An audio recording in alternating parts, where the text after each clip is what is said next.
بسم اللہ الرحمن الرحیم الحمد للہ رب العالمین والعاقبۃ للمتقین والصلاة والسلام علی سید الانبیاء محمد وآلہ واصحابہ وبارک وسلم ورفعنا لک ذکرک صدق اللہ العظیم الصلاة والسلام علیک یا سیدی یا رسول اللہ وعلى آلك وصحابك يا سيدي يا حبيب الله مولاي صل وسلم دائما أبدا على حبيبك خير الخلق كلهم والحبيب الذي ترجى شفاعته لكل هول من الأهوال مقتحم۔ برادران اسلام، اللہ تعالیٰ کے فضل و کرم سے آج انشاءاللہ العزیز تیسرے سپارے کا مختصر تفسیری بیان ہوگا۔ اس سپارے کے اندر کچھ آیات طیبات سورہ بقرہ کی ہیں اور کچھ آیات طیبات سورہ آل عمران کی ہیں۔ اس سورہ کی، اس سپارے کی ابتدائی آیات یعنی 253 سے آخر تک یہ سورہ بقرہ کی ہیں اور سورہ آل عمران کی 91 آیات طیبات اس سپارے کے اندر ہیں۔ یہ دونوں سورتیں سورہ بقرہ اور سورہ آل عمران یہ ایسی عظیم سورتیں ہیں جن کے متعلق آقا دو جہاں سرور دو جہاں رحمت کائنات صلی اللہ تعالی علیہ وآلہ وسلم نے ارشاد فرمایا کہ قرآن پاک پڑھا کرو، کیونکہ قرآن مجید فرقان حمید قیامت کے دن اپنے پڑھنے والوں کی شفاعت فرمائے گا۔ ساتھ فرمایا سورہ آل عمران اور سورہ بقرہ یہ دونوں نورانی اور چمکدار سورتیں ہیں۔ یہ دونوں قیامت کے دن اپنے پڑھنے والوں کے لیے بارگاہ خدا میں ان کی سفارش کریں گی اور قیامت کے دن یوں سایہ فگن ہوں گی اپنے پڑھنے والوں پر جیسے بادل کے ٹکڑے اور سائبان کی صورت میں۔ حضور علیہ الصلوۃ نے فرمایا سورہ بقرہ کا پڑھنا یہ برکت ہے، اس کا چھوڑنا حسرت ہے۔ اس کے ساتھ حضور علیہ الصلوۃ نے یہ بھی فرمایا کہ سورہ بقرہ جس گھر میں تلاوت کی جائے اس گھر سے شیطان بھاگ جاتا ہے۔ اس سپارے کے ابتدائی آیات میں آیت الکرسی کا ذکر ہے۔ یہ وہ آیت مقدسہ ہے کہ جس کے متعلق امام الانبیاء سید الانبیاء صلی اللہ تعالی علیہ وآلہ وسلم نے ارشاد فرمایا جو شخص اس کی تلاوت کا معمول رکھتا ہے اللہ رب العزت اسے حفاظت عطا فرماتا ہے۔ آیت الکرسی کی تلاوت جو مسلسل کرتا ہے اس کو خاتمہ بالخیر نصیب ہوتا ہے۔ حضور علیہ الصلوۃ نے فرمایا اس آیت پاک کو سونے کی حالت میں سونے سے پہلے پڑھ لیا جائے تو اس کی حفاظت ہوتی ہے۔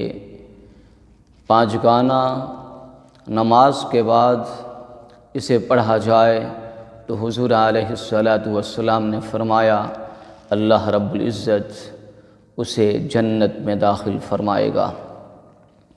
سورہ بقرہ کی آخری آیات طیبات 2 آیات طیبات ان کے متعلق حضور علیہ الصلوۃ نے ارشاد فرمایا یہ دونوں آیات طیبات اللہ کے خزانوں میں سے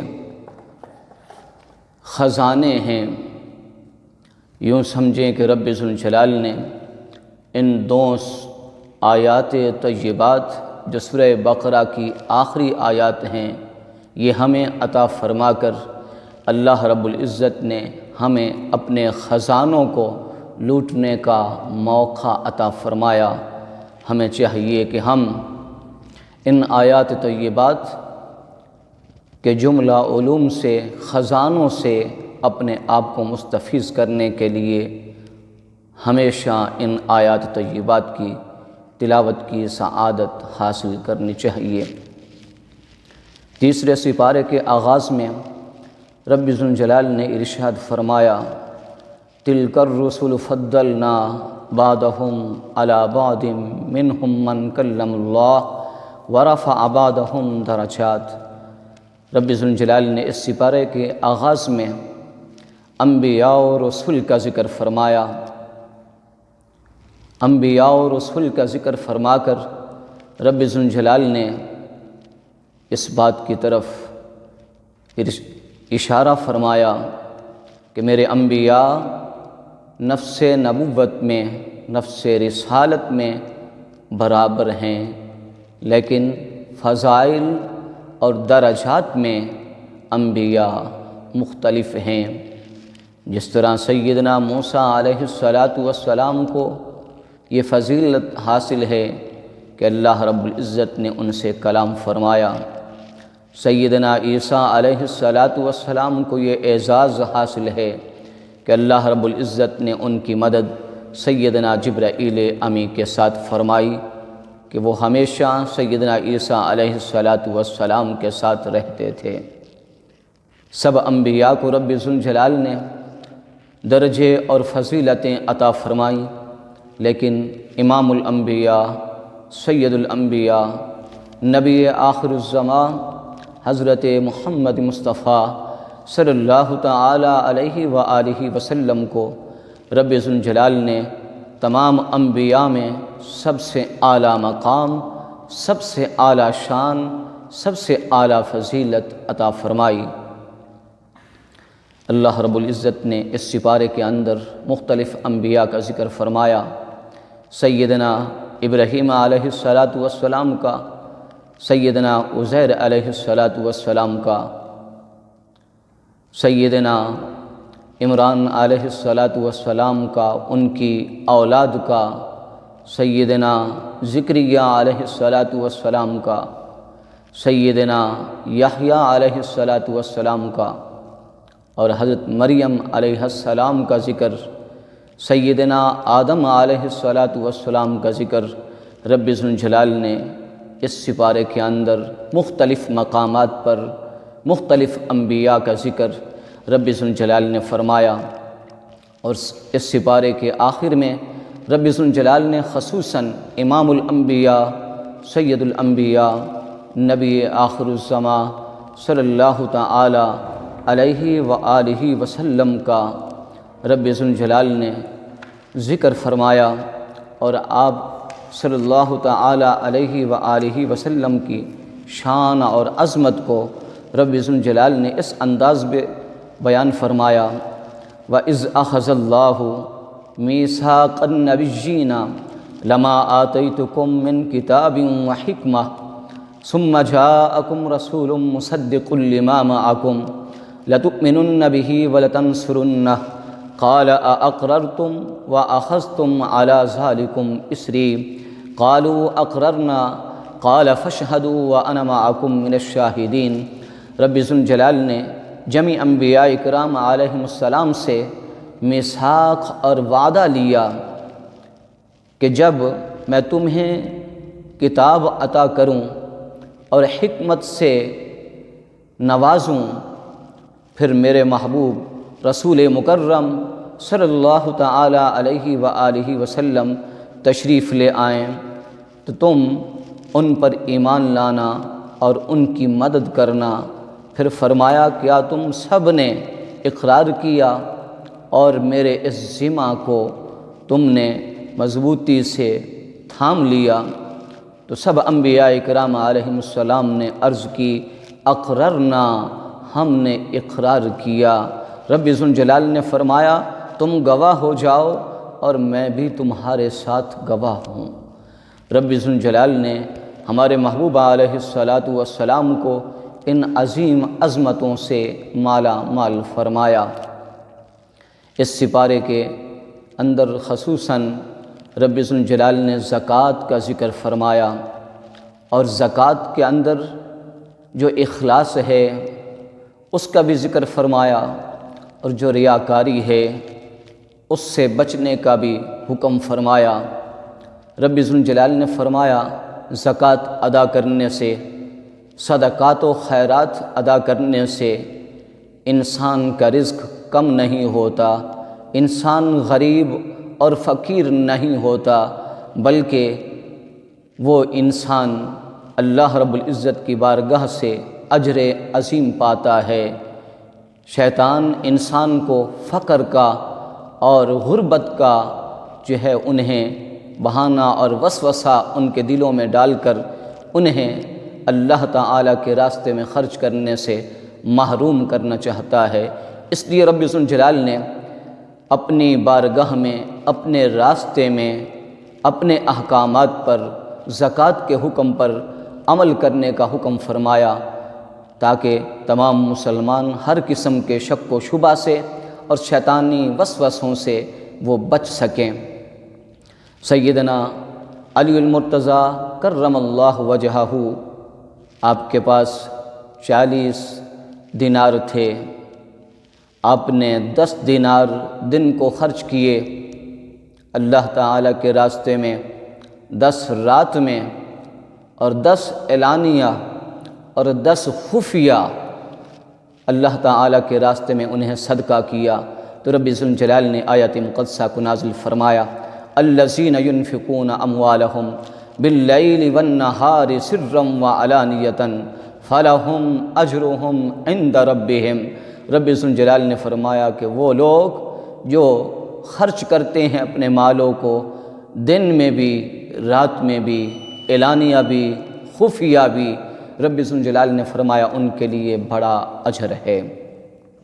رب ذوالجلال نے اس سپارے کے اندر سود کے حرام ہونے کو اور تجارت کے حلال ہونے کو بیان فرمایا، اور سود کے حرام ہونے کا ذکر کرتے ہوئے رب ذوالجلال نے ارشاد فرمایا اس قدر سود کی حرمت رب ذوالجلال نے بیان فرمائی یا ایھا الذین آمنوا اتقوا اللہ وذروا ما بقی من الربا ان کنتم مؤمنین۔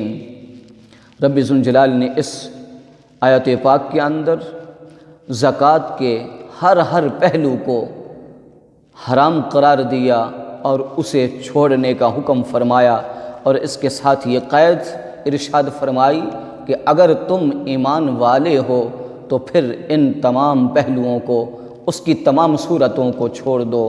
آگے فرمایا فَإِن لَّمْ تَفْعَلُوا فَأْذَنُوا بِحَرْبٍ مِّنَ اللَّهِ وَرَسُولِهِ۔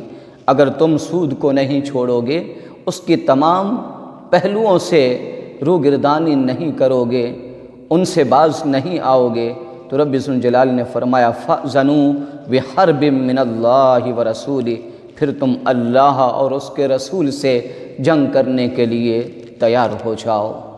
اس لیے ہر مسلمان کو چاہیے کہ وہ ہر قسم کے سود سے اپنے آپ کو بچائے، کیونکہ کسی کے اندر یہ جرت نہیں ہے کہ وہ اللہ سے اور اس کے رسول سے جنگ کر سکے۔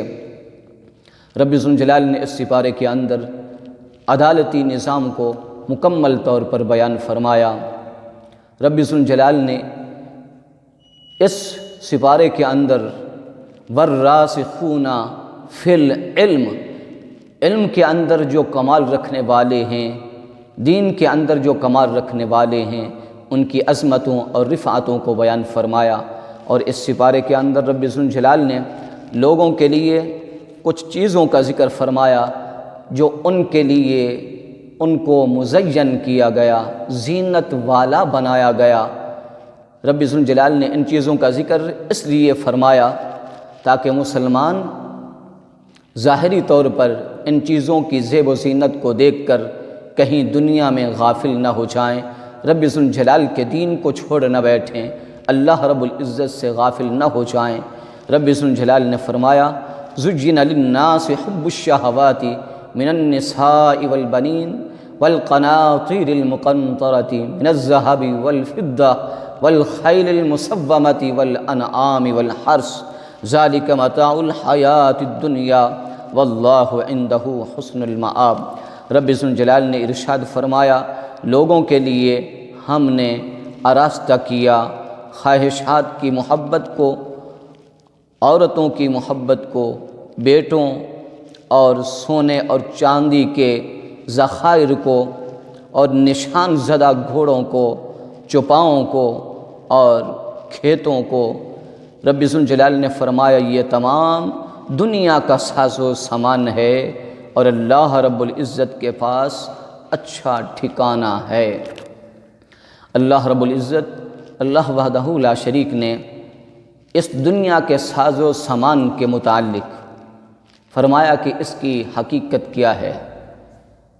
اگر انسان ایمان کی دولت سے محروم ہے، رب ذوالجلال کی پہچان سے محروم ہے، اللہ وحدہ لا شریک کے دین سے دور ہے، امام الانبیاء سید الانبیاء صلی اللہ تعالی علیہ وآلہ وسلم پر ایمان لانے سے محروم ہے، تو اسے کیا یہ دنیا کی کوئی چیز فائدہ دے سکتی ہے؟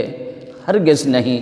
رب ذوالجلال نے اس سپارے کی آخری آیت میں فرمایا ان الذین کفروا وماتوا وهم کفار فلن يقبل من احدهم ملء الارض ذهبا ولو افتدى به اولئک لهم عذاب علیم وما لهم من ناصرین۔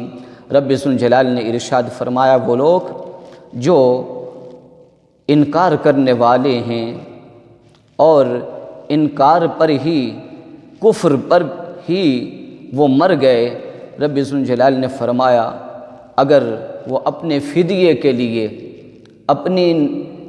اپنے آپ کو عذاب جہنم سے بچانے کے لیے، رب ذوالجلال نے فرمایا جتنی زمین ہے تمام روح زمین کو وہ سونے سے بھر دیں پھر بھی ان سے قبول نہیں کیا جائے گا، اس کا فائدہ انہیں ہرگز نہیں ہوگا۔ اس لیے ہر مسلمان کو چاہیے کہ وہ اللہ رب العزت کی محبت، امام الانبیاء سید الانبیاء کی محبت اور دین کی محبت، قرآن کی محبت، نماز کی محبت، احکامات اسلام، فرائض اسلام کی محبت اور نیکی کی محبت جو ہے اسے حاصل کرے تاکہ وہ دنیا اور آخرت میں کامیاب ہو سکے۔ رب ذوالجلال کی بارگاہ میں دعا ہے اللہ رب العزت ہمیں اسلام کی زندگی، ایمان کی موت نصیب فرمائے۔ وآخر دعوانا ان الحمد للہ رب العالمین۔ بسم اللہ الرحمن الرحیم۔ الحمد للہ رب العالمین والعاقبۃ للمتقین والصلاة والسلام علی سید الانبیاء محمد وآلہ واصحابہ وبارک وسلم۔ ربنا آتنا فی الدنیا حسنہ وفی الآخرۃ حسنۃ وقنا عذاب النار۔ ربنا لا تؤاخذنا ان نسینا او اخطأنا ربنا ولا تحمل علينا إصرا كما حملته على الذين من قبلنا ربنا ولا تحملنا ما لا طاقة لنا به واعف عنا واغفر لنا وارحمنا أنت مولانا فانصرنا على القوم الكافرين فانصرنا على القوم المشركين فانصرنا على القوم المنافقين فانصرنا على القوم الظالمين۔ اللهم أيد الإسلام والمسلمين، اللهم أعز الإسلام والمسلمين، اللهم انصر الإسلام والمسلمين، اللهم اهدنا إلى صراط مستقيم۔ وصلى الله تعالى على حبيبه سيدنا ومولانا محمد